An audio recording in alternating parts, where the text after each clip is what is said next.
Halo pemirsa setia manhwa, selamat datang di channel Kaizenzu, channel yang membahas alur cerita berbagai manhwa terbaru dan terupdate. Melanjutkan cerita sebelumnya, Shin memperlihatkan Shadow yang menemukan mekanisme tersembunyi untuk melanjutkan ke lantai selanjutnya. Namun secara tiba-tiba, lantai reruntuhan mulai bergetar. Sebuah lingkaran pun tercipta di bawah kaki Shadow. Lingkaran itu lalu terbuka dan mulai turun ke lantai selanjutnya. Shadow lalu secara perlahan mulai turun ke dasar reruntuhan. Akhirnya Shadow mencapai dasar dari reruntuhan itu. Akhirnya berhenti, rasanya aku seperti turun 3 atau 400 meter, ucap Shadow. Setelah sampai, Shadow cukup terkejut dengan apa yang ada di hadapannya. Karena ada sebuah labirin di bawah kuil yang ternyata adalah reruntuhan ini. Ada kemungkinan labirin tersembunyi akan muncul di reruntuhan. Aku sudah pernah menjelajahi banyak reruntuhan di kehidupanku sebelumnya.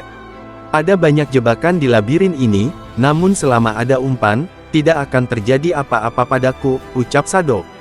Shadow lalu mengeluarkan item yang baru saja ia dapatkan. Pendant of the Faithful Gold, aksesoris kelas assassin.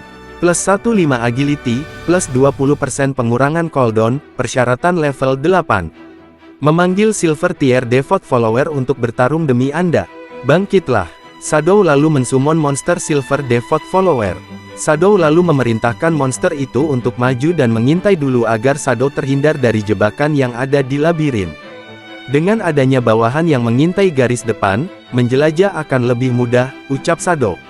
Notif sistem lalu muncul. Anda telah menggunakan 1+2+3+5 poin evolusi, 24 poin tersisa. Ghost Shadow Blur Gold Tier menjadi Epic Tier. Memberikan 15% menjadi 75% tingkat menghindar pasif. Aktivasi Dodge memberikan kekebalan terhadap semua damage. Tingkat menghindar 75% sudah cukup, poin yang tersisa cukup untuk mengevolusi instan Shadow Slash ke Epic Tier. Shadow lalu mengevolusi skillnya. Anda telah menggunakan 13 poin evolusi, 11 poin tersisa, instan Shadow Slash Diamond menjadi Epic, melesat ke satu arah hingga 27 menjadi 30 meter, dan memasuki kondisi tembus pandang selama 9 menjadi 12 detik, memberikan 7 menjadi 9 tebasan ke semua musuh. Cooldown menjadi 8 detik. Dari Epic ke Legendary Tier membutuhkan 10 kali lipat poin evolusi. Semakin tinggi awal tier suatu item, semakin hemat biaya untuk mengevolusinya. Singkatnya suatu skill yang memang dari awal sudah epic tier kalau mau dievolusi lagi harganya akan murah karena baru satu kali dievolusi. Aku punya sisa 11 poin evolusi, aku hanya bisa mengevolusi skill starter, Shadow Sneak. Shadow lalu mengevolusi skill Shadow Sneak dan menghabiskan 3-5 poin evolusi. Namun monster Shadow secara tidak sengaja menginjak satu jebakan. Hal itu membuat monster itu kejatuhan batu yang begitu besar, hingga membuatnya mati. Summonnya mati, aku akan menunggu cooldown sebelum mensummonnya lagi. Labirin ini kompleks dan berbahaya, aku hanya bisa menjelajah pelan-pelan. Semoga aku mendapatkan sesuatu yang bagus saat waktunya tiba, ucap Shadow. Shin lalu kembali memperlihatkan lapisan atas kuil, di mana party Grey Rose kembali ke reruntuhan.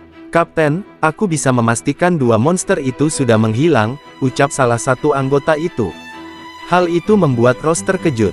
Livespan kita juga hilang, pasti ada seseorang yang sudah mengambilnya, ucap Rose. Salah satu anggota lalu mengatakan bahwa, hanya Shadow yang saat ini bisa membunuh bos level silver. Rose lalu bergumam bahwa, saat kami datang ke sini, kami memang melihat ada seseorang di sini, dan bahkan dia berkomunikasi dengan monster itu. Apakah itu Shadow? Apakah dia punya skill yang bisa mempengaruhi bos? Kekuatan yang tidak bisa dibayangkan, sangat menakutkan. Shin lalu berpindah kembali ke Shadow, yang telah sampai di ujung labirin setelah 3 jam menjelajahi labirin ini. Shadow lalu berjalan menuju sebuah ruangan yang tertutup rapat. Shadow menyuruh monsternya untuk membuka pintu itu.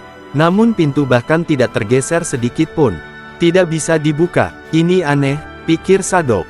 Shadow lalu berjalan mendekati pintu itu, dan hanya dengan sentuhan tangannya, pintu itu langsung terbuka.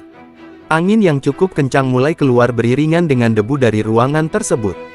Shadow lalu masuk dan melihat bahwa ada sebuah peti harta di dalam ruangan ini. Peti itu penuh dengan duri, bahkan ada wanita di sampingnya. Gumam Shadow. Shadow lalu ingin melihat informasi dari wanita ini, namun tidak ada informasi apa yang bisa dilihat oleh Shadow. Semua informasinya tanda tanya. Ini pertama kalinya aku bertemu dengan wanita semisterius ini. Biasanya ya guys, kalau hal seperti ini terjadi, berarti makhluk ini memiliki level yang sangat tinggi hingga statusnya tidak bisa dilihat oleh sembarangan player. Wanita itu tiba-tiba berbicara dengan bahasa asing yang tidak bisa dimengerti. Namun setelah mengatakan itu, ia langsung menghilang seolah-olah dia sudah menyelesaikan tugasnya. Melihat itu Shadow cukup terkejut, dia menghilang, dan duri di petinya juga ikut menghilang. Walaupun aku tidak bisa melihat informasi wanita misterius itu, dia pasti berhubungan dengan Eye of Judgment. Peti ini berwarna emas, yang menandakan item di dalamnya berisi epic tier. Tetapi aku harus tetap berhati-hati. Shadow lalu menyuruh monsternya untuk membuka peti itu. Saat monster itu membuka petinya, cahaya yang begitu terang mulai meluap dari dalam peti itu. Hal itu membuat Shadow terkejut setengah mati. Apa, skill book ini? Itu skill dewa untuk assassin yang berisi efek pasif dan aktif, ucap Shadow sambil merasakan keterkejutan yang luar biasa. Namun sayang sekali, cerita harus bersambung sampai di sini ya guys. Jangan lupa like, komen dan subscribe ya guys sebagai bentuk support buat gua biar selalu semangat buat konten. Dan buat yang mau ngasih saran bisa tulis di kolom komentar. See you dan sampai jumpa di video selanjutnya.